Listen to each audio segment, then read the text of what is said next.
السلام عليكم. هي وكيف يا أخي، ما أجمل الإحساس بالانتماء والفخر والشعور بالقوة لما تشاهد كل العرب بيد واحدة، مغربي جزائري مصري يمني سوري سعودي عراقي، كل المواطنين العرب بقلب فلسطين وروح عربية بضيافة الغالية قطر. واليوم راح ندردش عن أهم المباريات لدور المجموعات للأربع المجموعات الأخيرة. يلا نبش.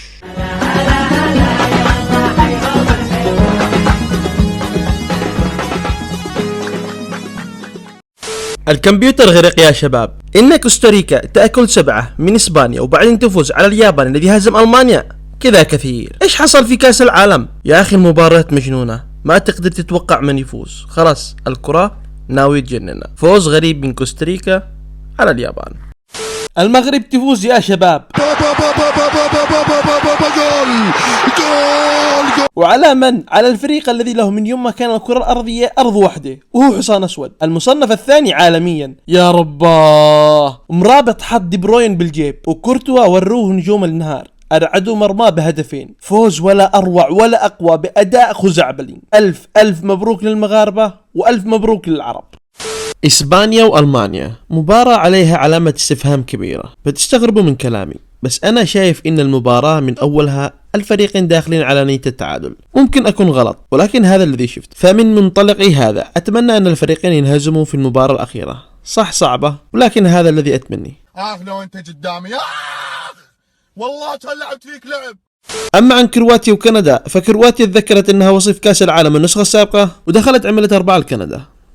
روح الله لا يوفقك، روح الله يسلط عليك، روح الله يسلط عليك.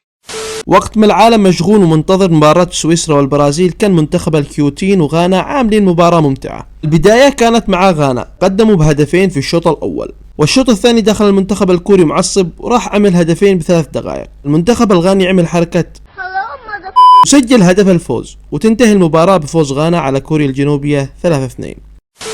البرازيل تفوز بروح البطل، هذا العنوان الصحيح للمباراة. أي منتخب يدخل أمام البرازيل ضروري يحط 22 لاعب دفاع ويشيلوا 4 من الجمهور عشان يعملوا تأمين شامل للمرمى. كادوا ينجحوا، ولكن كاسيميرو طلع عنده العرق المدريدي مرة ثانية وراح سجل جول، وتنتهي المباراة بفوز السيليساو بهدف على الشوكولاتة سويسرا.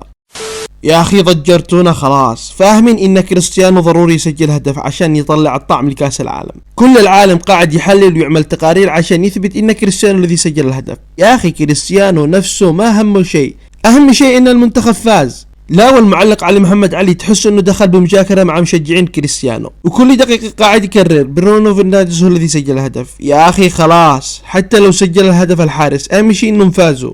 يلا مبروك كريستيانو رونالدو والبرتغال التأهل لدور 16 بالفوز على الأوروغواي 2-0.